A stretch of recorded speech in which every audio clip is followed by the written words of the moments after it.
यत्रस्ति भोगान तत्रस्ति मोक्षा, यत्रस्ति मोक्षान तत्रस्ति भोगा। कुछ देवता ऐसे हैं जो आपको संसारिक भोगों की पदार्थ दे सकते हैं लेकिन मोक्ष नहीं दे सकते। कुछ ऐसे हैं जो मोक्ष दे सकते हैं लेकिन संसारिक भोग नहीं देते। लेकिन परामामा जगदम्बा ऐसी है जिसको भोग चाहिए भोग देती है और जिसको मोक्ष चाहिए मोक्ष देती है। दुर्गा सप्तशती में आप 13 अध्याय के अंदर पढ़ते हैं कि कैसे सूरत ने भोग मांगे और मां भगवती ने उसे मनुपद दे दिया और कैसे समाधि ने मोक्ष मांगा तो मां ने उसको अपने अंदर ही लय कर लिया। संसार के हर प्राणी के अंदर एक यही ज्योति प्रवाहित होती है, एकर ज्योति बहुविधि विभाभूत। स्पष्ट लिखा है एकर ज्योति बहुविधि विभाभूत। एक बिंदु है, एक बिंदु से आप चारों तरफ जितनी चाहे रेखाएं खींच लें उतनी रेखाएं बन जाएंगे। लेकिन जब दो बिंदु आ गए, दो बिंदुओं के बीच में आप केवल एक रेखा खींच सकते हैं, दो भी नहीं। ये एक ज्योति जल रही है, इस एक ज्योति से आपकी हिम्मत है जितनी मर्जी ज्योतें जला लें। आप जितने लोग यहाँ आए हैं या पूरे का पूरा उधमपुर भी आके एक एक ज्योत लाके इस ज्योत से जला के ले जाए तो इसकी ज्योति क्षीण होगी, कोई अंदर पड़ेगा नहीं पड़ेगा। पर सब ज्योतियां जला के ले गए, फिर लाके इकट्ठी कर दी, फिर एक किलो बन गए, कहीं जोड़ दिखाई देगा? कुछ ऐसा लगेगा कि कहीं को मिलाया गया। तो ये परामाद शक्ति एक ही है, एकर ज्योति बहुविधि विभाभूत। अनेक रूपों में अनेक ज्योतियों के रूप में वो पूरे संसार के अंदर प्रकाशित हो रही है, जल रही है। परामाद शक्ति का वास दो ही वस्तुओं में बताया गया है, एक ज्योति के अंदर और एक कन्या के अंदर। अभी अभी नवरात्रि गई, आपने कन्या पूजन किया होगा। जब कन्या पूजन का प्रसंग आएगा तो आपको बताएंगे कि कन्या का पूजन कैसे करना है और कौन कौन सी कन्या की पूजा किस कार्य के लिए की जाती है। यहाँ बड़े विस्तार से आया है। नवरात्रि में अखंड ज्योति जलानी चाहिए। ज्योति में ही महाकावास से ज्वाला जी जाकर देखिए तो साक्षात बिना घी तेल के ज्योति जल रहे हैं। जो अखंड नहीं भी जला पाए तो सुबह शाम दोनों समय उनको जरूर मां भगवती की ज्योति प्रकाशित करनी चाहिए। यहाँ भी आपके समक्ष 9 दिन के लिए ये अखंड ज्योति प्रज्वलित की गई है।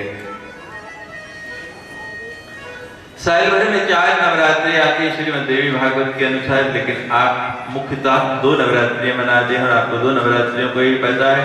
एक जो अभी अभी गई अश्विन मास के अंदर अश्व महीना आता है तो अश्विन मास के अंदर शुक्ल पक्ष प्रतिपदा से, और दूसरे आप मनाते हैं चैत्र महीने के अंदर चित्र पक्ष शुक्ल प्रतिपदा से। लेकिन इनके अलावा भी 2 नवरात्रियां और हैं, एक आषाढ़ में और एक माघ में।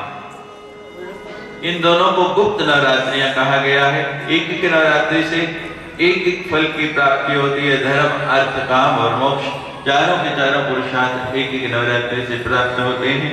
जिस जिस प्रयोजन से जो जो इच्छा हो वो नवरात्रि की जाती है। भगवान वेद व्यास जी ने 18 पुराणों की रचना की, चारों वेदों का विभाग किया, महाभारत जैसा ग्रंथ लिखा, लेकिन मन को शांति नहीं हुई। मन विचलित रहता है। एक दिन नारद जी घूमते घूमते आ गए, कहने लगे क्या बात है, वेद व्यास जी बड़े विचलित दिखते हैं। अपनी व्यथा बता दी। नारद जी कहने लगे कि आप श्रीमद् देवी भागवत की रचना करो, आपके मन को शांति मिल जाएगी। नारद जी कहने लगे कि ये पुराण किसी ने सुना, कोई इस विषय में जानता है, कोई जानकारी? मैंने तो इसको ना कभी सुना और ना पढ़ा। नारद जी कहने लगे कि मेरे पिता ब्रह्मा जी ने एक श्लोक मुझे सुनाया था और ब्रह्मा जी ने वो श्लोक भगवान विष्णु से सुना, और मैंने ऐसा सुना है कि भगवान विष्णु को वो जो आधा श्लोक है मां भगवती ने स्वयं अपने मुख से सुनाया, वही मैं आपको सुना देता हूं, और उसी से श्रीमद् देवी भागवत की रचना हो जाएगी। सर्वखलविदमेवाहं नान्य अस्ति सनातनम, ये आधा श्लोक नारद जी ने भगवान विष्णु से जो उनके पिता ने सुना, वो व्यास जी को बता दिया, और व्यास जी ने इस पुराण की रचना 12 स्कंदों 318 अध्यायों और 18,000 श्लोकों के अंदर की।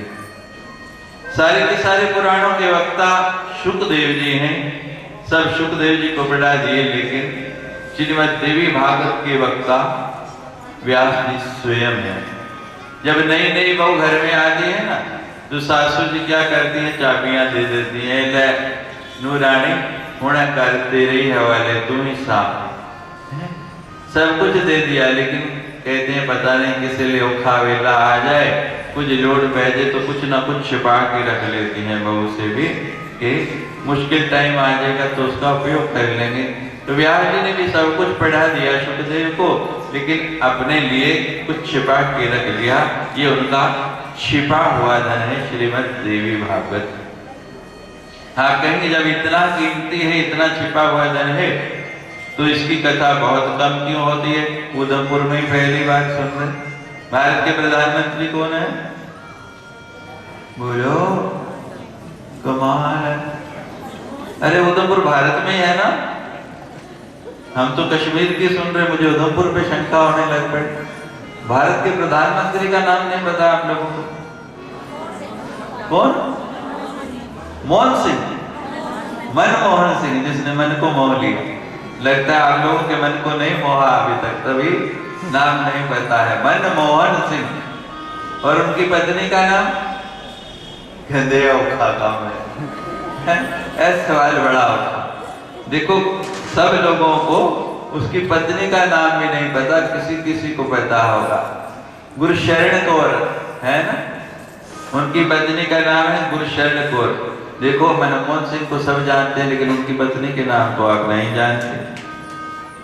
और कितने लोग हैं जिन्होंने उसका दर्शन किया, उसको देखा? बहुत कम। अखबार में रोज मनमोहन सिंह की फोटो छपी होती है, लेकिन गुरशरण कौर की नहीं होती। अरे राजे महाराजाओं की सवारियां तो रोज निकलती हैं, लेकिन महारानियां कभी कभी दिखाई देती हैं। ये तो महारानी है, इसकी तो सवारी बहुत मुश्किल से, बहुत कठिनाई से निकलती है, बड़ी मुश्किल से दर्शन होता है। ये तो कृपा हो गई आज इन 3 संस्थाओं की, और आनंद खजूरिया जी की, हमारे शिव कुमार जी की, गुप्ता जी की, जिन्होंने इसको यहाँ लाने के लिए अथक प्रयास किया। श्रीमद् भागवत के अनुसार परीक्षित का मोक्ष हो गया। देवी भागवत की कथा सुनी जब उन्होंने, तो मुक्ति हो गई। एक दिन नारद जी घूमते घूमते जनमेजय के पास पहुंचे।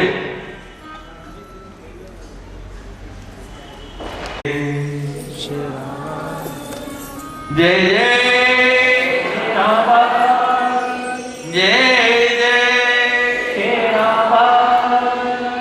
मां। जो जय बोलता है उसकी विजय होती है। अगर आप जीवन के हर क्षेत्र में अपने विजय चाहते हैं, तो जय बोलना सीखिए। श्रीमद् भागवत के अनुसार परीक्षित का मोक्ष हो गया। नारद जी घूमते घूमते एक दिन जनमेजय के पास पहुंचे और कहने लगे, जनमेजय, तुम्हारे जैसे सुपुत्र के होते हुए तुम्हारे पितर भटक रहे हैं, उनकी मुक्ति नहीं हुई और तुम कोई प्रयास भी नहीं कर रहे हो, तुम्हें धिक्कार है। जनमेजय कहने लगा, नारद जी, मैंने तो सुना है कि मेरे पिता ने श्रीमद् भागवत सप्ताह कराया, सुखदेव जी के मुख से उन्होंने श्रीमद् भागवत को सुना और उनकी मुक्ति हो गई, और आप कह रहे हैं कि उनकी मुक्ति नहीं हुई। नारद जी कहते हैं कि मैं अभी जो है आकाश लोक से आ रहा हूं, और मैंने देखा है तुम्हारे पितर भटक रहे हैं, उनकी मुक्ति नहीं हुई है। जनमेजय कहने लगे, नारद जी, आप तो सब कुछ जानते हैं, सर्वज्ञ हैं, क्यों मुक्ति नहीं हुई? नारद जी कहने लगे, जन्मेजय हमारे यहाँ लिखा है जिसकी अकाल मृत्यु होती है उसकी मोक्ष नहीं होता है, उसकी मुक्ति नहीं होती। जन्मेजय कहने लगा, नारद जी अकाल मृत्यु क्या होती है? नारद जी बता रहे हैं, किसी ब्राह्मण का, ऋषि का श्राप हो, उसके द्वारा जो मृत्यु हो उसको अकाल मृत्यु कहा जाता है। किसी दुर्घटना से मृत्यु हो, अग्नि में जलने से, नदी में डूबने से, एक्सीडेंट होने से, सर्पदंश से, इसको भी अकाल मृत्यु कहा गया है। और तीसरी अंतिम समय, आप सभी जानते हैं, जब अंतिम समय आता है तो क्या कहते हैं कि जल्दी से जल्दी इसको बिस्तर से उतारो, भूमि पर लिटा दो। सब कहते हैं। क्यों करते हैं ऐसा? कि जब तक भूमि से स्पर्श नहीं होगा उसकी मुक्ति नहीं होगी। करते सारे हैं लेकिन जानकारी नहीं। भूमि पे क्यों उतारना है? कि उसका भूमि से स्पर्श होना चाहिए। तो नारद जन्मेजय से कह रहे हैं कि इन तीनों में से यदि कोई एक कारण भी हो तो मुक्ति संभव नहीं। और तुम्हारे पिता की मृत्यु में एक नहीं, ये तीनों कारण थे। पहले ब्राह्मण का शाप था, ऋषि के गले में बना हुआ सांप डाल दिया, उसने श्राप दे दिया। दूसरे सर्पदंश से मृत्यु हुई, दुर्घटना से मृत्यु हुई। और तीसरा जो है, उस समय महल में छिपा हुआ था, तक्षक ने आके वहां डसा, भूमि से स्पर्श नहीं हुआ। ये तीनों कारण हो गए, तुम्हारे पिता की मुक्ति नहीं हुई। जन्मेजय कहने लगा, नारद जी जब रोग आपने बताया तो दवा भी बता दी। डॉक्टर वही अच्छा होता है कि जो रोग के साथ साथ दवाई भी बता दे। केवल रोग दस देवे कि बुखार है गए, लेकिन दवाई केड़ी लेनी है नहीं दसे तो डॉक्टर का फायदा की है? कोई दसो कुछ है नहीं ना। वही चंगा जड़ा पर्ची ते दवाई भी लिख के देवे या कोलों दे। नारद जी कहने लगे, मैंने रोग बताया है तो दवा भी बताऊंगा, लेकिन करनी तुम्हें ही पड़ेगी।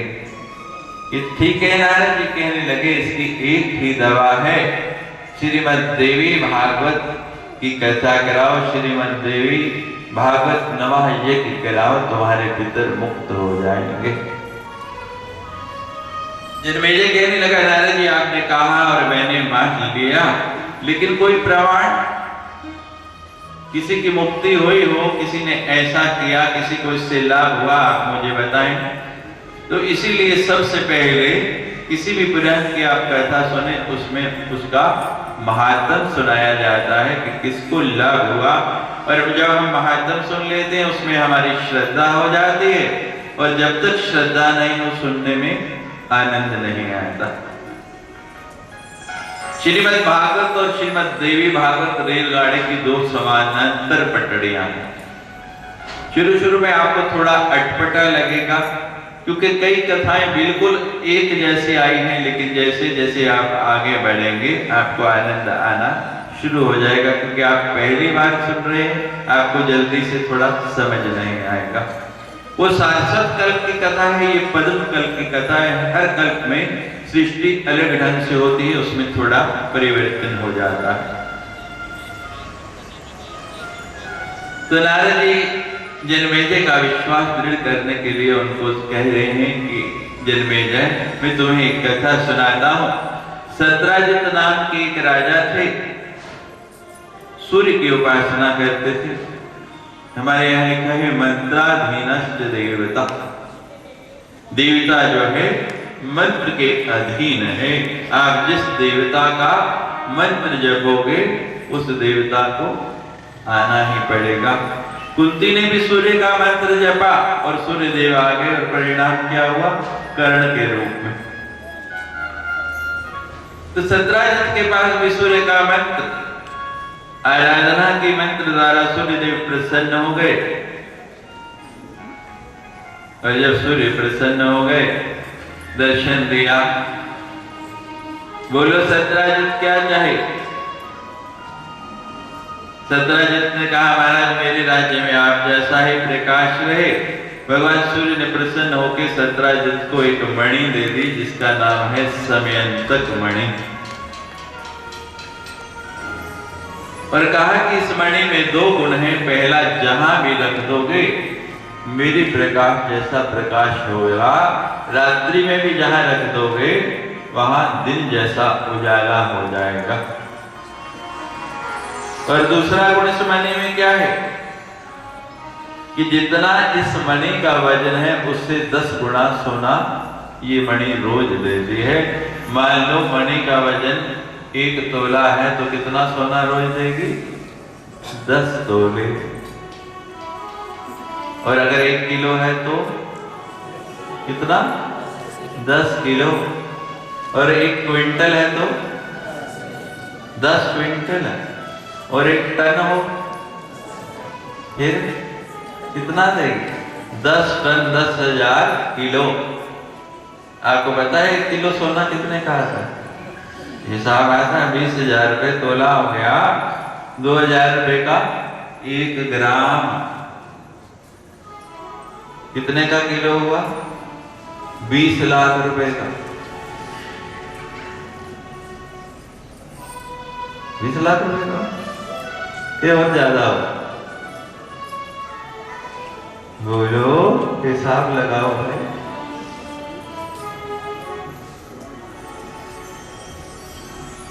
और ऐसी मणि मिल जाए जो रोज जो है 10,000 किलो देती है तो माला माल हो गए।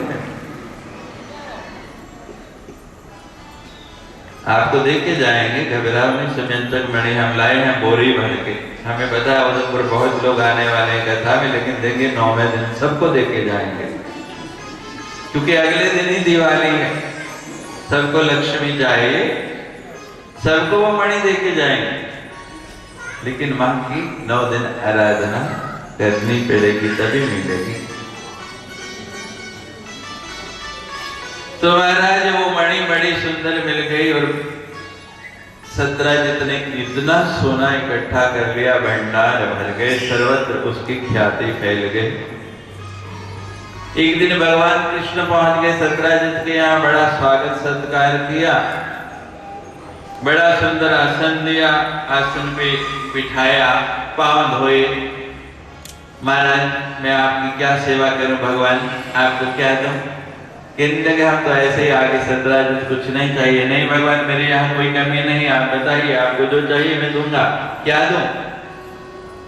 भगवान कहने लगे हमारी कोई इच्छा नहीं थी सत्राजित, लेकिन तुम बार बार कहते हो तो ठीक है, हमने सुना है तुम्हारे पास एक मणि है, वो मणि हमें दे दो।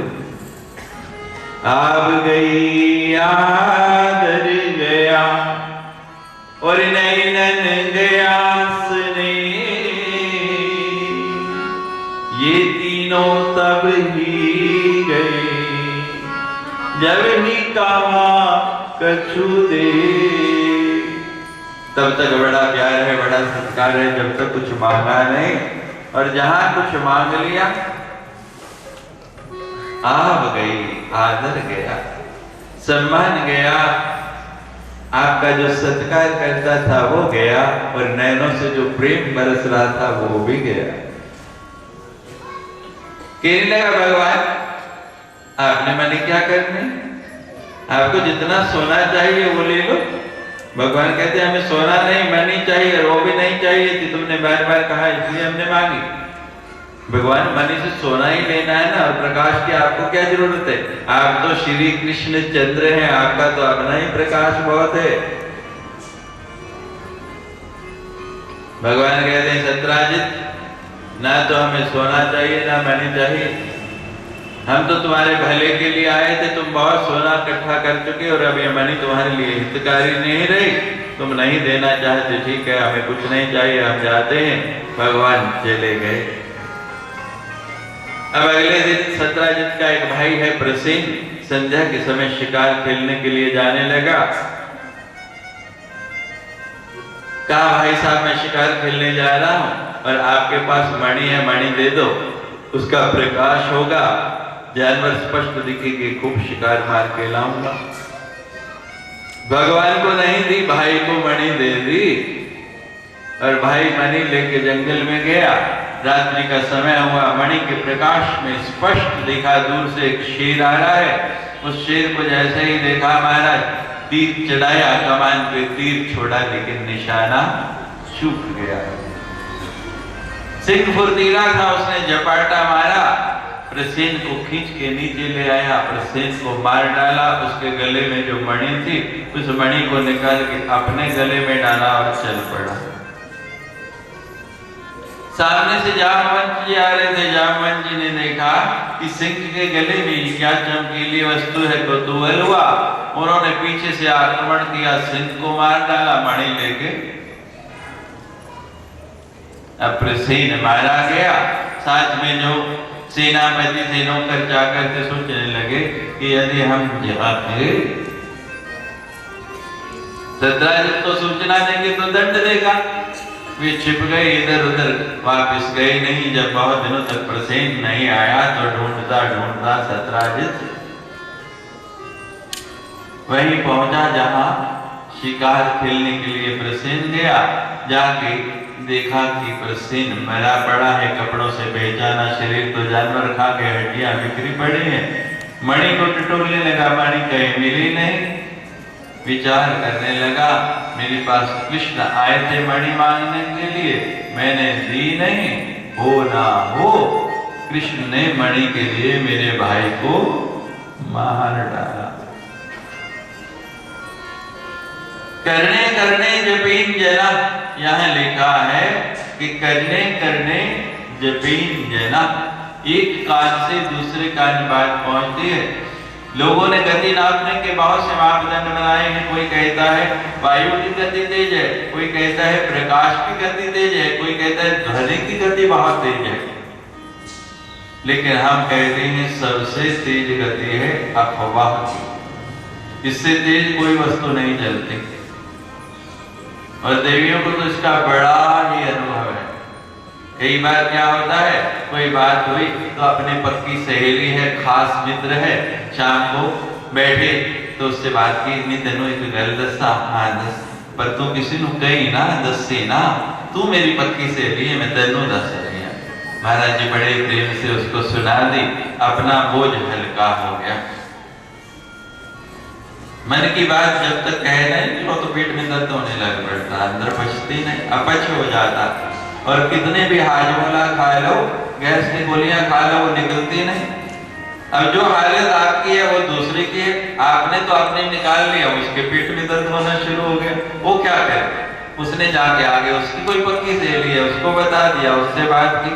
और शाम को महाराज पूरे उधमपुर में शोर मचला, कहने लगे मैं देख लो दस्ती से सारे के मैं पता लग गया। करने करने जपीन जना, अफवाह से ज्यादा तेज गति किसी की नहीं। जो बात अपने मुख से बाहर निकल गई। कहाँ सत्राजित का साम्राज्य और कहाँ द्वारका, बात घूमते घूमते कृष्ण तक पहुंच गई कि मिथ्या लांछन लगा है, मेरे ऊपर झूठा आरोप लगा है कि मैंने मणि चुराई। जैसे ही भगवान को सूचना मिली, भगवान महाराज वहां से अपने कुछ साथियों को साथ लिया और चल पड़े जहां प्रसेन मरा था। वहां आके देखा तो पास में सिंह के पंजों के निशान नजर आए। उन पंजों का पीछा करते करते आगे गए, जहां वो निशान खत्म हुए ऋक्षराज के ऋष के पांव के निशान नजर आए। उनका पीछा करते करते गए तो एक गुफा के आगे जाके वो निशान बंद हो गए। जब देखा इससे आगे निशान नहीं है और गुफा है, तो कहते हैं कि जिसके पैरों के निशान है वो इस गुफा में ही गया है।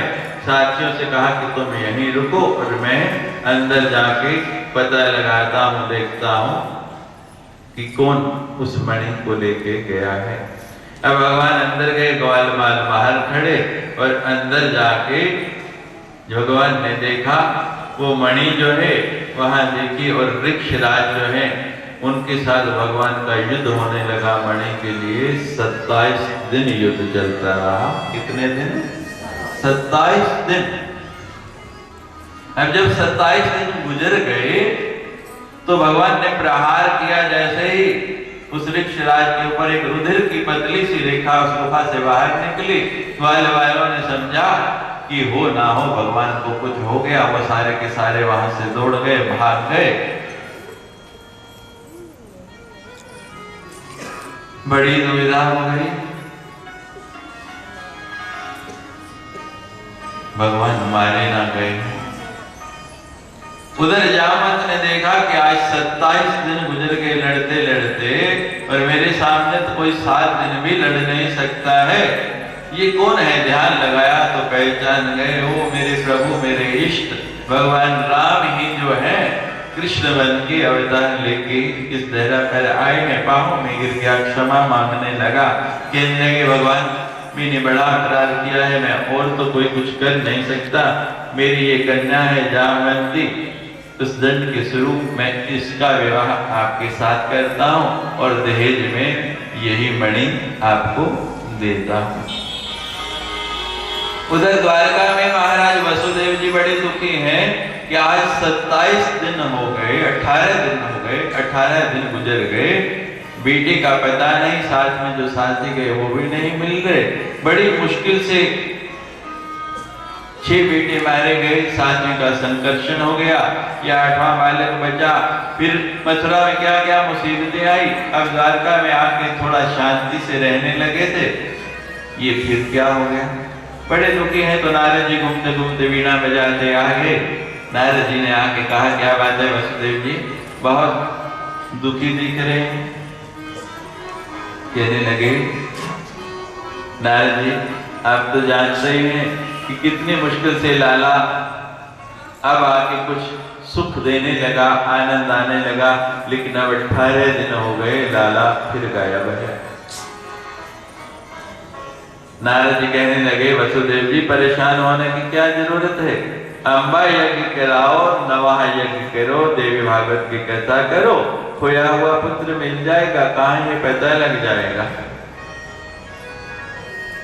नारद जी के कहने पे वसुदेव जी ने तैयारी की, अम्बा यज्ञ कराने लगे। 9 दिन तक देवी भागवत की कथा सुनी, 9 दिन विधिवत यज्ञ हुआ। 16 हाथ का मंडप बना के ब्राह्मणों ने पूजा करके विधियां स्थापित की, रोज हवन होने लगा। और 9वें दिन 18 और 9 कितने हो गए 27। 27वें दिन जब ब्राह्मण पूर्ण आहुति दे रहे हैं उस कुंड के अंदर और हाथ में फल लेके आशीर्वाद का वसुदेव जी की झोलनी में डालने लगे, मंत्रस्था सफला संतु पूर्णा संतु मनोरथा। तो क्या देखते हैं कि सामने से जामवंती को साथ लिए हुए भगवान ठुमकते हुए, हंसते हुए, मुस्कुराते हुए आ रहे हैं। बोलो सच्चे जय जय जय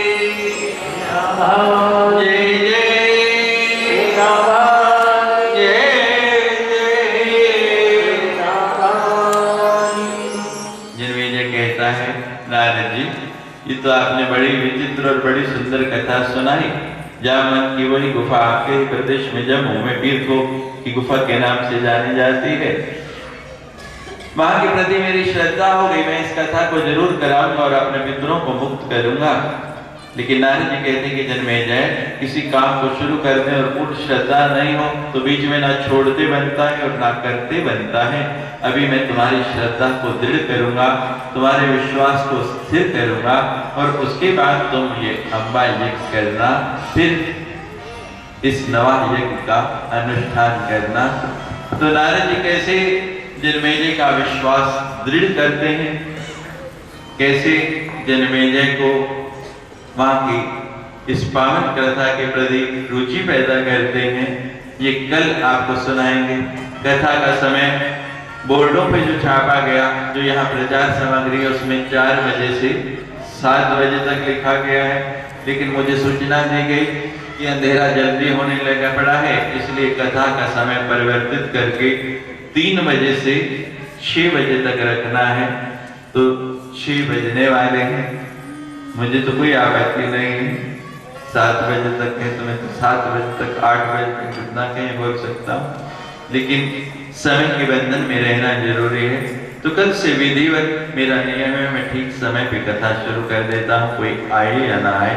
बड़े सुंदर प्रसंग है, आप पूरे 3 बजे इस कक्ष में आ जाइए। कल से 3 बजे कथा खत्म होगी और 6 बजे कथा को विराम देंगे ताकि आप प्रकाश में अपने यहाँ वापस पहुंच सके। बड़ी दिव्य बड़ी सुंदर ये माँ भगवती की कथा है। आज समय अभाव था, शोभा यात्रा भी थी, लेकिन नियम है कि कुछ ना कुछ कथा होनी चाहिए और प्रयास रहता है कि कम से कम एक महात्म तो सुना दे। कल और बड़ा सुंदर महात्म आपको सुनाएंगे। बड़ी दिव्य कथा आई है, इसके अंदर बहुत ही आनंदमयी कथा है। कल आप सुनेंगे कि कैसे जन्मेजय का विश्वास दृढ़ होता है और जैसे जैसे इस कथा में आप आगे बढ़ेंगे एक आनंद का सागर में आपको लगेगा हम गोते लगा रहे हैं। माँ भगवती की महती कृपा हुई, आपके कई जन्मों के पुण्य उदय हुए हैं कि आपको ये कथा सुनने को मिल रही है। कथा सुनने के कई नियम हैं जो पहले दिन बताए जाते हैं, लेकिन सबसे बड़ा नियम एक ही है कि मन में श्रद्धा हो और भाव हो तो बाकी नियमों का पालन ना भी हो। और आज के युग धर्म के अनुसार सब नियम पालन नहीं हो सकते। यहाँ लिखा है भूमि शयन करनी चाहिए, शाखा लगानी चाहिए, माँ को दोनों समय भोग लगाना चाहिए, घर में ज्योति जलानी चाहिए, शोर कर्म नाखून बाल नहीं काटने चाहिए और बहुत समय मैथुन क्रिया नहीं करनी चाहिए, एक समय भोजन करना चाहिए, प्रमाद आदि बहुत से नियम हैं, लेकिन सबसे बड़ा नियम भाव और श्रद्धा। तो आप केवल एक ही नियम भाव और श्रद्धा का पालन कर लें तो हम समझेंगे बहुत है। आज की कथा में कोई त्रुटि रह गई हो मां से क्षमा, और फिर आरती, फिर क्षमापन सूत्र और फिर आरती करेंगे। और आप लोग आरती बैठे बैठे करेंगे, केवल यजमान लोग खड़े होकर आरती करेंगे और बैठे बैठे ही प्रसाद लेंगे बड़े प्रेम और श्रद्धा के साथ।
बोलो जाति भीमा, बोलो सुबह और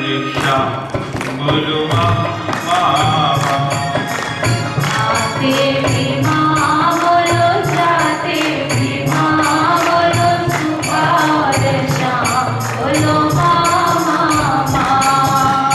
आते भीमा बोलो जाते भीमा बोलो सुभार श्याम बोलो मामा आते भीमा बोलो जाते भीमा बोलो सुभार श्याम बोलो मामा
हर्षि भीति विशेष जस्तो स्वस्थे समृता मति मति शुभाम ददांसि दरिद्र दुख बेहारणे का तदन्या सर्वोपकार करिणाय सदा चित्ता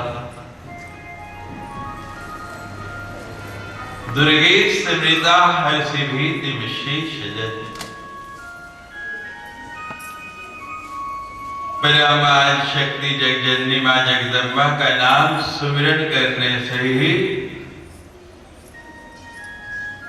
आपके कष्ट, आपके दुख, आपकी विपदा सब दूर हो जाती है, सबका निवारण हो जाता है। स्वस्थ समृता मति मति शुभाम ददांसि। और जब कोई स्वस्थ व्यक्ति इसका स्मरण कर लेता है, उसकी मति जो है, उसकी बुद्धि जो है, वो स्वस्थ हो जाती है। संसार में आपकी मति शुद्ध रहे, स्वस्थ रहे, ये बहुत बड़ी बात है। हनुमान चालीसा में बड़ा सुंदर है, महावीर विक्रम बजरंगी कुमति निवारो सुमति की संगी। और सुंदरकांड में भी जहां सुमति तहां संपत्ति नाना और जहां कुमति तहां विपत्ति निदाना। सुमति है तो संपत्ति है, और जहां कुमति आई वहां संपत्ति नहीं रहती, विपत्ति ही विपत्ति ही रहती है।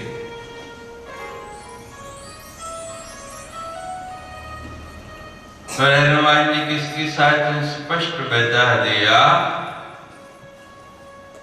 कुमति निवारो सुमति के संगी। जहां सुमति है उसका ही संग करते हैं। और हनुमान जी तो मां के दूत हैं। आप किसी बड़े व्यक्ति को बुलाते हो तो पहले वो आता है या उसके सेवक जो है, नौकर जाकर आते हैं, आके देखते हैं व्यवस्था क्या है, उसके बाद वो आके स्थान ग्रहण करता है।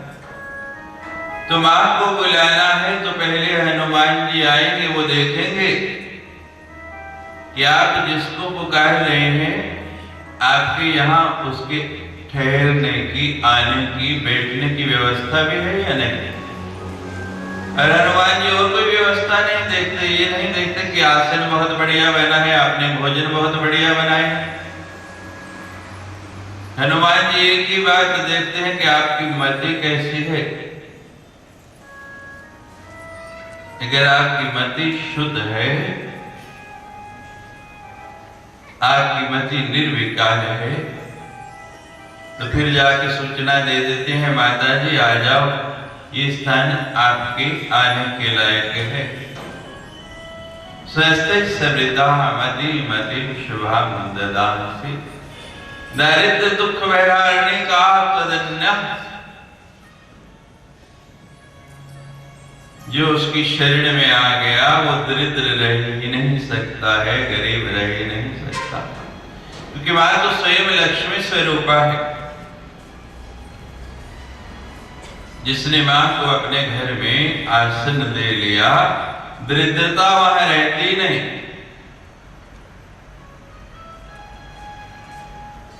संसार में जो दरिद्र हैं, ये समझ लो उन्होंने मां का कभी भजन नहीं किया। संसार में 4 प्रकार के प्राणी बताए गए हैं। पहले वो है, पहले जन्म में खूब मां की आराधना की, मां का नाम लेते रहे,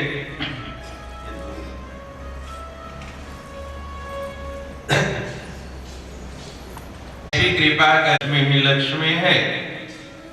और इस बार भी मां की सेवा में कमी नहीं रख रहे, सदा मां का नाम लेते रहते हैं, आगे भी कमी नहीं है। दूसरे वो मनुष्य हैं जिन्हें पिछली बार के पुण्यों के स्वरूप इस बार लक्ष्मी की प्राप्ति हो गई, लेकिन गलत कामों में उसका उपयोग करने लग गए, मां को भूल गए। बैंक से पैसा निकालते ही जाओ और जमा नहीं कराओ तो एक दिन तो खत्म होना ही है, खाली होना ही है। तीसरे वो है कि पिछले जन्म में कुछ किया नहीं, कुछ मिला नहीं, लेकिन इस बार बुद्धि आ गई, मति शुद्ध हो गई कि अब तो मां का भजन करना है। अब नित्य प्रति मां का नाम लेते हैं, उनके लिए आगे शुभ ही है।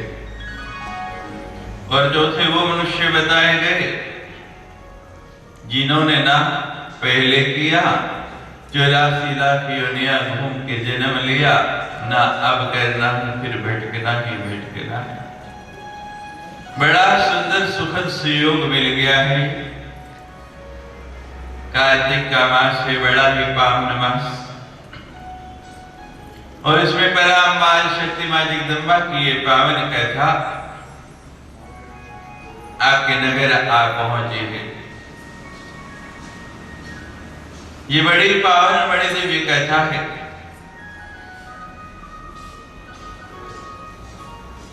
सजले मूल जिन सरितन नाही,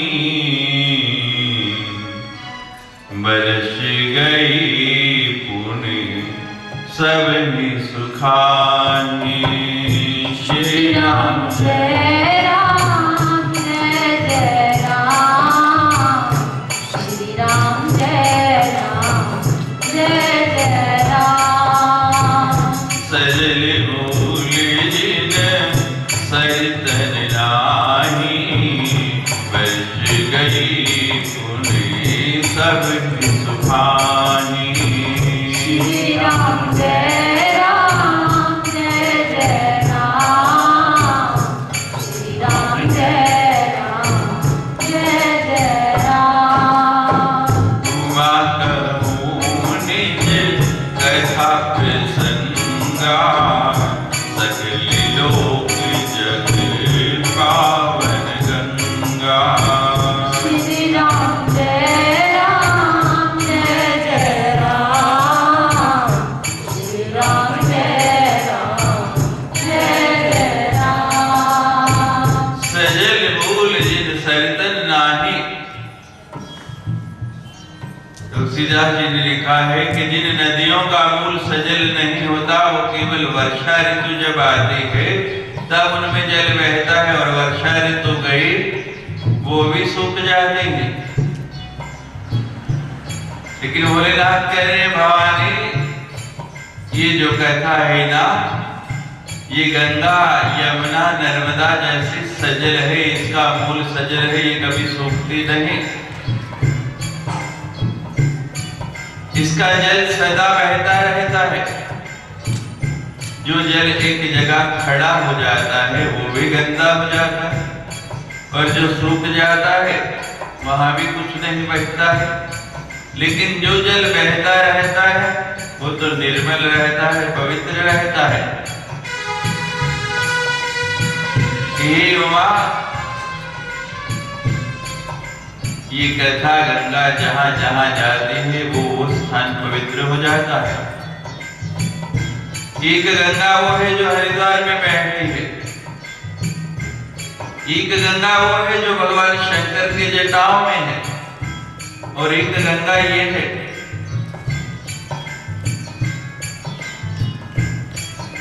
भगवान शंकर तो कैलाश पर है, पता नहीं कब दर्शन होगा।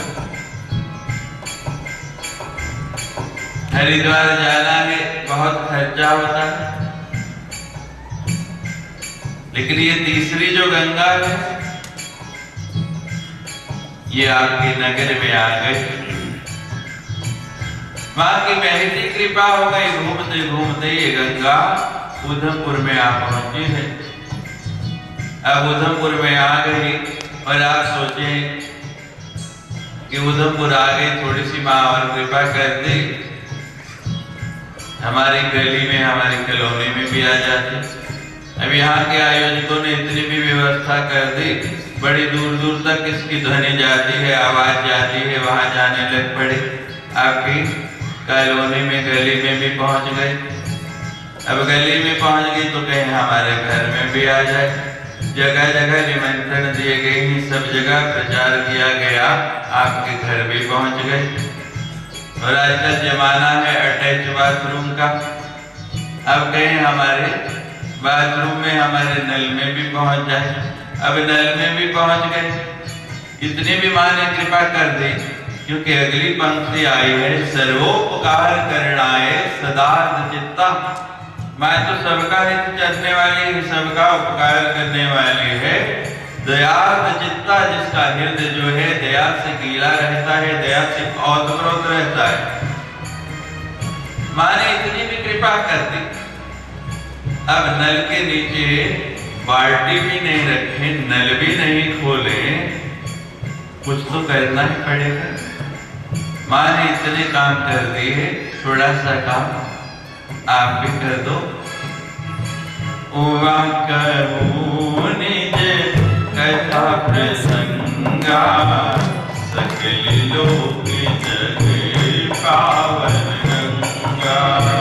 श्री राम जय राम, जय जय राम। श्री राम जय राम, जय जय राम। श्री राम जय राम, जय जय राम। श्री राम जय राम, जय जय राम। श्री राम जय राम, जय जय राम। श्री राम जय राम, जय जय राम। सर्वोपकार करणाय सदार्थ चित्ता। सबका उपकार करने वाली, सबका ही चाहने वाली मां जगदम्बा है। बड़ी ही पावन मां की ये कथा है। इसके श्रवण से तन मन निर्मल हो जाता है। आप कहेंगे ये कथा क्यों सुनी जाए, इससे क्या लाभ होगा? आजकल हर व्यक्ति जो है व्यापारी है, हर एक का मन बिजनेसमैन है, व्यापार करना चाहता है। हम क्यों सुने इसको? क्या लाभ होगा, क्या मिलेगा? यहाँ लिखा है, श्रुतम हरति पापानि तथा आरोग्यम प्रयच्छति। इसके सुनने से क्या होता है? श्रुतम हरति पापानि, इसको सुनते ही आपके पाप जितने हैं ना, उनका हरण हो जाता है। मां आपके पापों को हर लेती है। क्योंकि आप लोग तो ऐसे हैं कि अपने आप तो कुछ देने वाले नहीं। हनुमान चालीसा में भी तुलसीदास जी ने क्या कहा है? हरहु क्लेश विकार, बल बुद्धि विद्या देहु मोहि। और हरहु क्लेश विकार, कि हमें बल भी दे दो, बुद्धि भी दे दो, विद्या भी दे दो। हनुमान जी कहने लगे, तीनों दे देता हूं, बदले में क्या दोगे? कहते हम कुछ नहीं देने वाले, हम देंगे नहीं। हमारे पास एक वस्तु है, वो भी हम देने वाले नहीं। कहते हैं जो है चलो वही दे दो। भगवान ने तो कहा है, पत्रम पुष्पम फलम तोयम यो मे भक्ति प्रयच्छति। जो भी मिल जाए मैं उससे प्रसन्न हो जाता हूँ, मैं उससे हो जाऊंगा। कहते नहीं, वो भी नहीं देने वाले, उसको भी आपको चोरी करनी पड़ेगी, बलपूर्वक लेना पड़ेगा, हरण करना पड़ेगा। वो हुई जबरदस्ती चोरी करके ले जा। तो यहां भी है, श्रुतम हरति पापानि, इसके सुनते ही मां आपके पापों का हरण करके ले जाती है। क्योंकि आप तो पाप भी देने वाले नहीं। और क्या होता है? तथा आरोग्यम प्रयच्छति, आपका शरीर निरोग हो जाता है। मां आपको आरोग्यता दे देती है। शरीर जो है अस्वस्थ रहता है। हर नगर में, हर शहर में मैं घूमता हूं, हर जगह बहुत बड़े बड़े अस्पताल, बहुत बड़ी डॉक्टरों की दुकानें खुल गई। शरीर के रोगों का उपचार हो जाता है, लेकिन मन के रोगों का उपचार कहां होता है? ऐसा कोई अस्पताल है उधमपुर में बना? कोई बना है? कोई ऐसी दुकान खुली है? नहीं खुली ना। ये 9 दिन के लिए खुल गई है। अपने मन के रोगों का इलाज करा लो। डॉक्टर आए हैं और साथ में पूरी नर्सें और कंपाउंडर असिस्टिंग स्टाफ भी लाए हैं। हमारे एक बहुत अच्छे महात्मा है स्वामी अर्जुनपुरी जी, हरिद्वार के अंदर वो कहा करते हैं कि जब रोग थोड़ा होता है, बीमारी कम होती है, तब डॉक्टर के पास जाया जाता है, लेकिन जब व्यक्ति सीरियस हो जाता है फिर डॉक्टर को घर बुलाया जाता है। तो रोग बहुत सीरियस हो गया, इतने वर्षों से मां आई नहीं। आपकी मन की रोगों का यह इलाज होने वाला है। तथा आरोग्यम प्रस्ति, शरीर के रोगों के लिए तो बहुत डॉक्टर हैं, आप कराते रहेंगे, लेकिन ये मन के रोग कहां से दूर होंगे? और मन रोगी हो तो शरीर आपका कितना भी स्वस्थ हो, कितना भी अच्छा हो, हृष्ट पुष्ट हो, सुख मिलता। बहुत पैसा है, बहुत धन है, लेकिन मन जो है वो ठीक नहीं। आनंद आएगा जीवन में? नहीं आएगा। ये परामार शक्ति मां जगदम्बा है। बड़े ही सुंदर ये नवा यज्ञ चल रहा है, 9 दिनों तक ये कथा चलनी है। इसका लाभ उठा लो, जीवन आनंदमय हो जाएगा। जिसने मां की आराधना की उसको कोई कवि नहीं रहने दी मां ने। कालिदास जैसे महामूर्ख को भी विद्वान बना दिया। स्वामी रामकृष्ण परमहंस मां से इतना प्रेम, मां को थाली सामने रखनी, भोग लगाना, हाथ थक जाने थाल उठाए नेत्र बंद करके बैठे रहना कि मां तू भोग लगाएगी तो मैं खाऊंगा। और मां जब देखती कि रामकृष्ण की ये दशा है, क्या करती? आदि थाली से लड्डू उठाती, पहले रामकृष्ण को खिलाती और फिर आप खाती। मां भूखी सो जाती है, बच्चे को भूखा नहीं सोने देती। पिताजी ने किसी बात पे डांट दिया, कमरे में बंद कर दिया कि आज इसको भोजन नहीं देना है, खाना नहीं देना। मां क्या करती है? देखती है पिताजी सो गए, चुपके से पल्लू के अंदर छिपा के जाके चोर से खिला देगी, मेरा बालक भूखा होगा। महामूर्ख कालिदास जिस पेड़ की डाली पे खड़े हैं उसी को काट रहे। नीचे से कुछ विद्वान गुजर रहे। विद्योत्तमा के यहाँ शास्त्रार्थ में पराजित हो गया है। विद्योत्तमा ने शर्त रखी थी कि जो शास्त्रार्थ में मुझे पराजित कर देगा मैं उससे विवाह कर लूंगी। और ब्राह्मण गए, विद्योत्तमा बहुत विद्वान थे, उनको परास्त कर दिया। वापस जा रहे, कालिदास पे नजर पड़ी, कहने लगे कालिदास जिस पेड़ की डाली पे खड़े हो उसी को काट रहे हो। डाली कटेगी, नीचे गिरेगी, चोट लग जाए। दूसरी डाली पे खड़े होकर काटो। कालिदास कहता मुझे मूर्ख समझा। आजकल समय ही ऐसा है, किसी के हित की बात बताओ ना, जो कहता है मुझे सब पता है, मैं कोई मूर्ख हूं जो मुझे बता रहे। तो कालिदास भी कहता है कि मैं कोई मूर्ख थोड़ी हूं, मैं दूसरी डाली पे खड़ा होके काटूं, डाली नीचे गिरे, तुम उठा के चले जाओ और मुझे फिर से मेहनत करनी पड़ जाए। मैं तो इसी डाली पे खड़ा होकर काटूंगा। समझ गए? मूर्ख ही नहीं, महामूर्ख है। आपस में मंत्रणा की कि विद्योत्तमा से बदला लेने का बड़ा ही अच्छा समय है। कालिदास की प्रशंसा करने लगे। कालिदास तो मूर्ख नहीं, तू तो बड़ा विद्वान है, हम तो तेरा परीक्षण कर रहे थे। तेरी शादी हो गई? कहते नहीं माने, जब भी नहीं हुई। कहते हमारे पास एक बड़ी सुंदर लड़की है और बहुत पैसे वाली है, राजा की लड़की है और विद्वान भी बहुत है, हम तेरा उससे विवाह करा दे। कि लो, इतनी अच्छी बात, इसमें कोई पूछने की जरूरत है? कहने लगे विवाह हो जाएगा, लेकिन एक शर्त है। क्या शर्त है? कहते तुमने मुंह से बोलना कुछ नहीं। तो ये कौन सी मुश्किल बात है? मैं बोलूंगा नहीं, चुप रहूंगा। चलो तुम मेरा विवाह करा दो। वो तो मूर्ख था, कौन उससे विवाह करता? ब्राह्मण ले गए, समझा बुझा के विद्योत्तमा के साथ शास्त्रार्थ प्रारंभ हुआ। वो जो भी प्रश्न करे कालिदास मुख से कुछ बोले नहीं, सिर हिला दे। परेशान हो गई, परेशान होके आखिर में विद्योत्तमा ने कहा तू बोलता क्यों नहीं? लेकिन कालिदास को तो मना किया है, बोलना नहीं।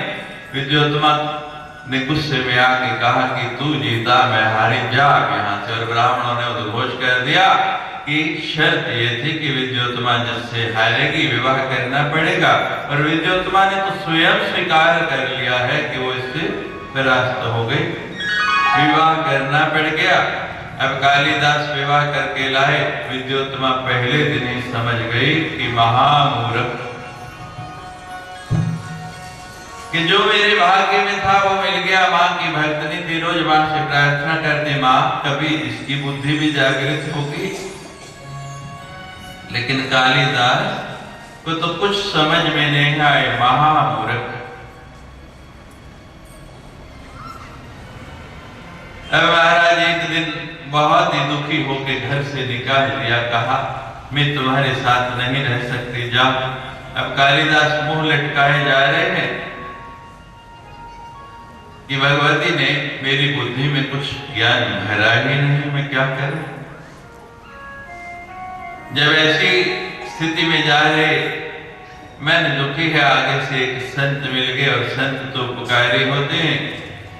संत ने कहा माँ जगदम्बा की आराधना करो, उनके शाश्वत बीज का जप करो, माँ चाहेगी तो तुम्हारी बुद्धि प्रखर हो जाएगी।